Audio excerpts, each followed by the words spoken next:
so happy we alive.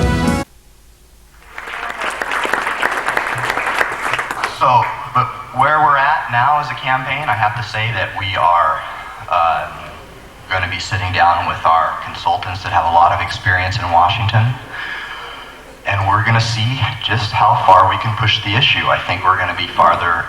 It's going to be not asset forfeiture or industrial hemp maybe, but I think we're moving a lot closer to a decrim.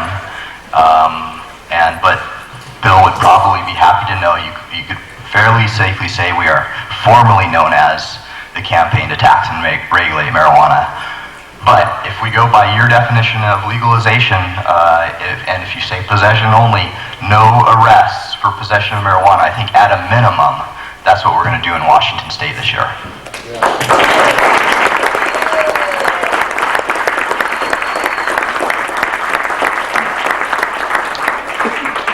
And now for something completely different. Now, listen very carefully to what you're about to hear from Jack Herrera. But I'll summarize it. I won't take any of his team, but there's going to be an initiative on the ballot in Alaska this November. He's going to describe it, and you're not going to believe what is in this initiative. Leave it to Jack. Jack Herrera.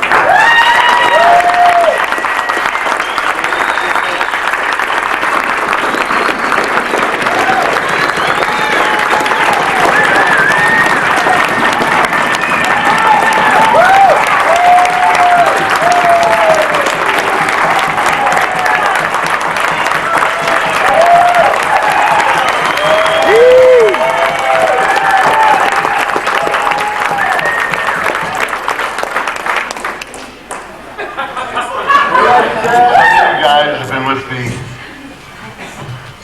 for 20 and 25 years, 28 years I've been doing this. And I had a partner in this guy named Captain Adair.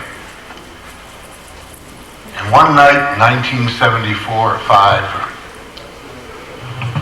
after writing about marijuana and hemp for about 3 years in magazines and newspapers on a constant monthly basis, we had our revelation after we had all this knowledge of pot. We had done some other particular drug, and we had a revelation about hemp, that all this knowledge that we had, we realized instantaneously that hemp was the #1 source of paper, fiber, and fuel on Earth.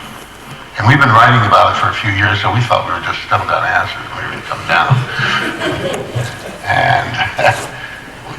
But there we were, we came down, this is 25 years ago, and it was still there. Somehow the government of the United States had outlawed the #1 renewable crop on Earth from the equator to the Arctic Circle. This plant that could literally stop the world from poisoning itself.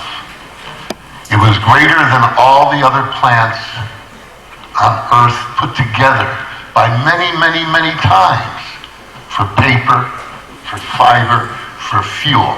So we thought, hell, knowing this, everybody's going to vote for it within 2 years. All we have to do is get this information out. Well, 25 years, and I have been doing my damnedest. Captain Ed, who died in 91, and made a promise with me that we would do this every day until we were dead. It was legal. We turned 84 back in 75, and he made me make that promise 3 or 4 times to him. And we worked all the time, and you people that know me know this.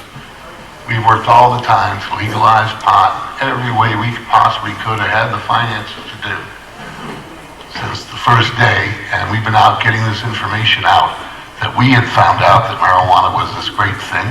Most of you read my book or one of the other books on hemp. You know the story. This is the most untold story in America. It's still not taught in schools.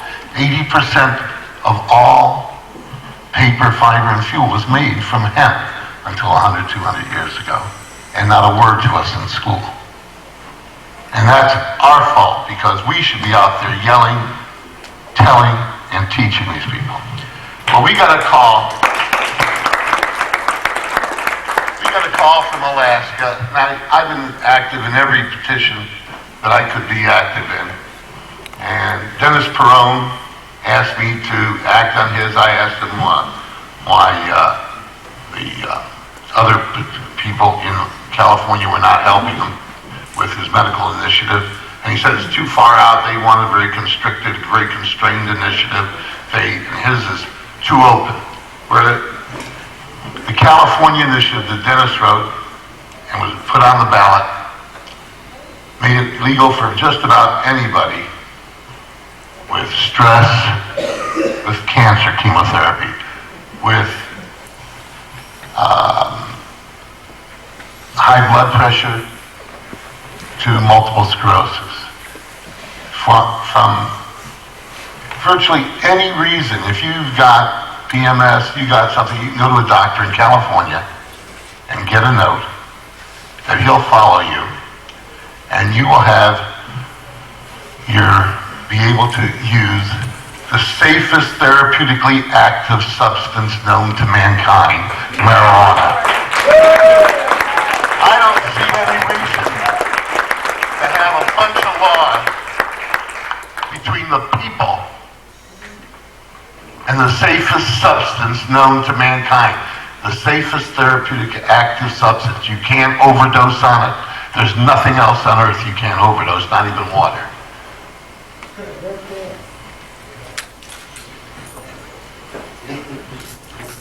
So, a few months ago,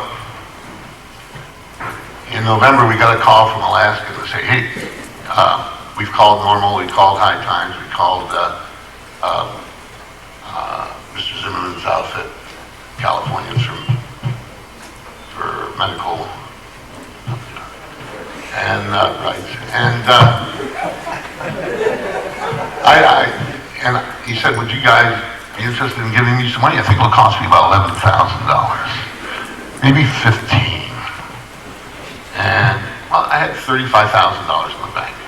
My partner and I, we looked at it, we said, you know what, we'd love to see Alaska on the ballot. It'd be really, put it in there. And it's an old initiative that I wrote back in '91, modified a little bit. And he changed a few words in it, but actually, he made it stronger, if anything else. It gives you the whole wish list in one petition. And the initiative, I'll read it to you, just a short portion of it. It says, add the following section to the Criminal Code of the State of Alaska. Persons 18 years or older. By the way, 16 is the age of consent in Alaska. 18, everybody, is not like the rest of the states where 18, you're running into parents that kids are in high school and they don't want them to smoke pot. It's not like that. 16 is the age of consent in Alaska. You can get married. Persons 18 years or older shall not be prosecuted, be denied any right or privilege, be subject to any criminal or civil penalties for the possession, cultivation, distribution, or consumption of industrial hemp products, and then we enumerate them, hemp medicinal preparations, and then we enumerate them, hemp products for nutritional use, and then we enumerate them, and hemp products for personal use in private, that's smoking. No permit or license shall be required for non-commercial cultivation, transportation, distribution. And then we break down the terms. Hemp means the cannabis plant and every part of cannabis, and then the term industrial hemp products means all this. And then we put in the rights. Hemp medicinal preparations are hereby restored to the available list of medicines in Alaska.